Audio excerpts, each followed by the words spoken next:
don't play defensively. This is the first point on our list of 5 things you might be getting wrong in every game. I'm International Master and I've spent over 1,000 hours teaching chess players like you. In all the time, I've seen one mistake stand out above the rest: blunders. And if you want to reduce them, like my 1700 rated student who recently played 2 games in a row with nearly 100% accuracy, after following these strategies, watch this video. Because today we are going to fix the most important chess mistake: blundering. The first mistake I can see quite frequently is playing too defensively. When your opponent attacks your position, your instinct might be to defend. But if you only defend, your opponent will improve his position with each turn, will control more squares on the board, and he will take initiative. And when he has this initiative, he puts pressure on your position, and it will be much easier for you to blunder. Let's take a look at this illustration. We can see that white has started attack on the king side, and in this situation black plays knight to e8. White goes rook g1, preparing for the attack, and bishop takes f5. So trading pieces might be a good strategy for black, just to decrease the strength of white's attack in this scenario. And then we have pawn to f6. So pawn to f6, the idea behind it is allowing queen to protect the king a little bit more, but on the other hand it creates a hook. So white goes g5 immediately, putting more pressure on the king side. King escapes, doesn't want to be on the same file with the rook. And then we have g6, another attacking move. Black reacts again. And then we have queen h5, attacking move. Knight c5. I guess the idea is to bring more defenders on the 7th rank. And then we have tactical opportunity. White captures the pawn on h6, sacrifices this bishop, and this leads to a winning position for white. So how do you fix this mistake? Don't just defend, look for counterattacks. Imagine a chessboard as having 3 parts: king side, the middle, and queen side. If your opponent attacks you on the king side, try to create faster counterattack in the middle or on the queen side. Sometimes your opponent will be forced to move these pieces from the king side to defend himself, and then you have initiative in the game, and that's our goal. Let's take a look again at the same position, and here instead of knight e8, let's try to capture on c3. Here white of course can recapture, but let's assume that white can see this move, knight h6 check. The idea is that if we move the king to the corner, they will take the pawn on f7, winning the whole pawn. So black decides to take, and then queen takes f6. I know it looks very scary for black, as he has the bishop over there, the knight here, but the checkmate is not visible yet, the mating threat for me. So black decides to take on b2, forking our opponent. He recaptures, and now we have knight to c5. It's with tempo, it attacks the bishop. So let's assume white goes back to c1, again trying to go back to this threat, and then we play queen d8. This forces the queen's trade. If queen goes back, there's the knight behind, so it's not possible for white.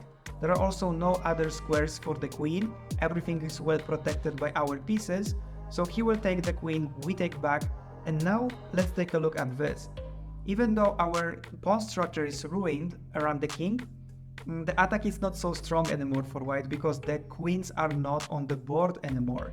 In addition, we have passed pawn on c4, a very active knight, and I have a feeling that black has a very good chance to win this game.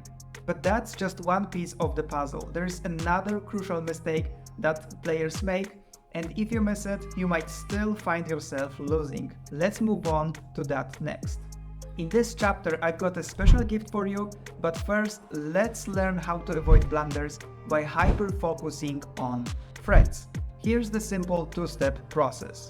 After your opponent moves, stop and check if they are attacking any of your pieces.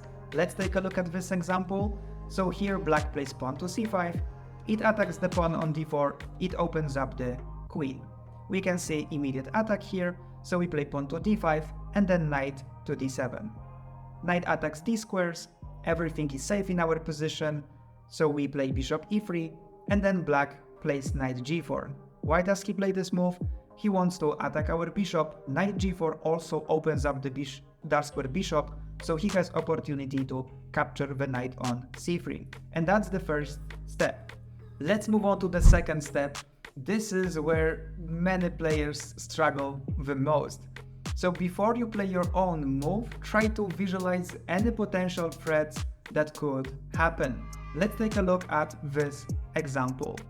So here the last move for black was pawn to c5, and let's assume that you want to push d5. Before you play this move, try to ask the question, is it safe? We try to find potential threats that could happen after our pawn is already on d5. So let's assume the one threat might be pawn to c4, and then we can see, alright, we can just capture this pawn, so this is safe. And the second threat from our opponent might be playing bishop g4, pinning our knight, but then I also don't see any danger because of that. And we are able to play pawn to d5. We are ready now. And then he plays knight d7, and let's assume our move is bishop e3. Before we play this move, we need to visualize potential threats. And if my bishop stays already on e3, how can he attack my position? One move might be knight to g4. And now we need to answer the question, is it safe for us? Yes, knight g4. Actually, we can retreat the bishop, and this looks safe. So I think we can play this move.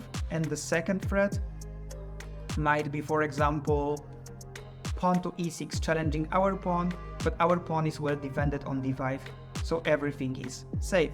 Now we are ready to play bishop e3. This process is so important that I've created an entire course to help you understand how to master avoiding blunders.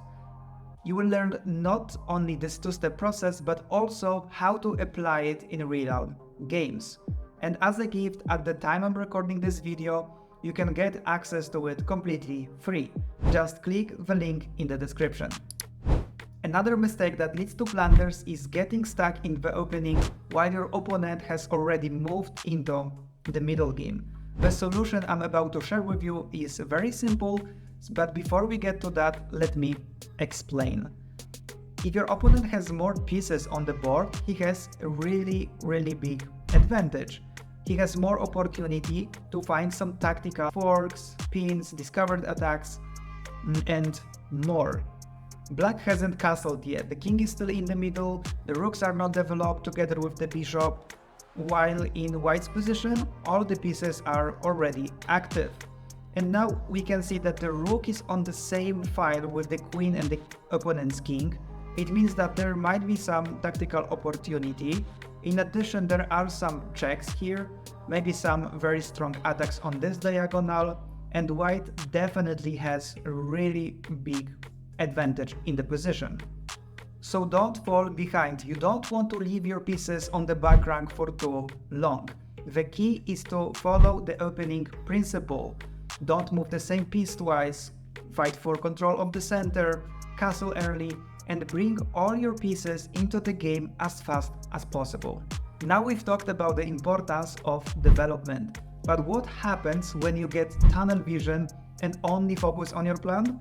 That brings us to the next common mistake. Sometimes players get too fixated on their own plan. And maybe that's you. You think, I've got a great idea, nothing else matters, and nothing will stop me. But in chess, flexibility is key. One unexpected move from your opponent can completely change the whole dynamic of the game. And if you don't pay enough attention, you might miss it. Let's take a look at this example. So black's idea here is to push the pawn to h4, followed by queen g3, creating a very strong attack on the king side.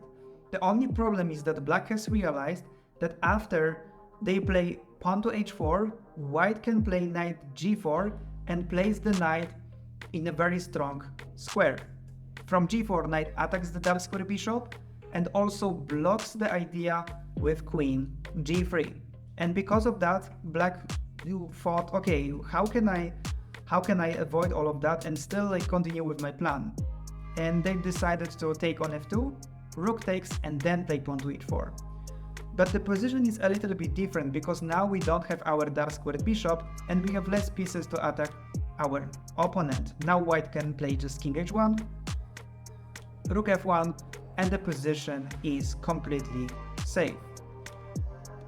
The main problem here is that in order to proceed with this plan, black has decided to trade the knight for the bishop. Let's try to compare these two pieces. The bishop is really active, plays very good on these diagonals, exploits weak squares in white's position. And if we compare it to the knight is completely blocked, cannot go anywhere, it's inactive, it's a really bad piece in the position. Instead of playing bishop takes f2 or pawn to h4, black would simply move the bishop to f4 check, the king has to escape, queen g3, and try to attack this way. This shows how important it is to stay flexible and think about other aspects of the game. Always try to have candidate moves, think about different options, and thanks to that, you won't miss your opportunities in the game. Let's move on to the last major mistake that could be holding you back, one you might face daily. Finally, let's talk about the distractions.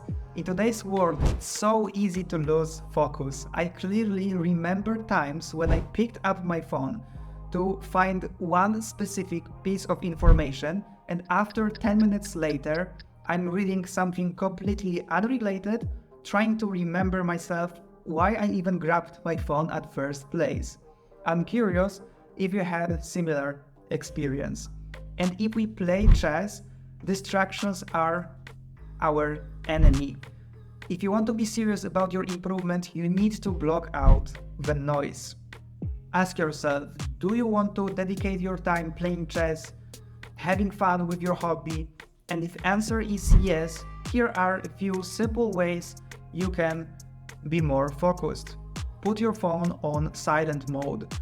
Find some quiet space where you can play chess, or maybe just focus on one area during the game.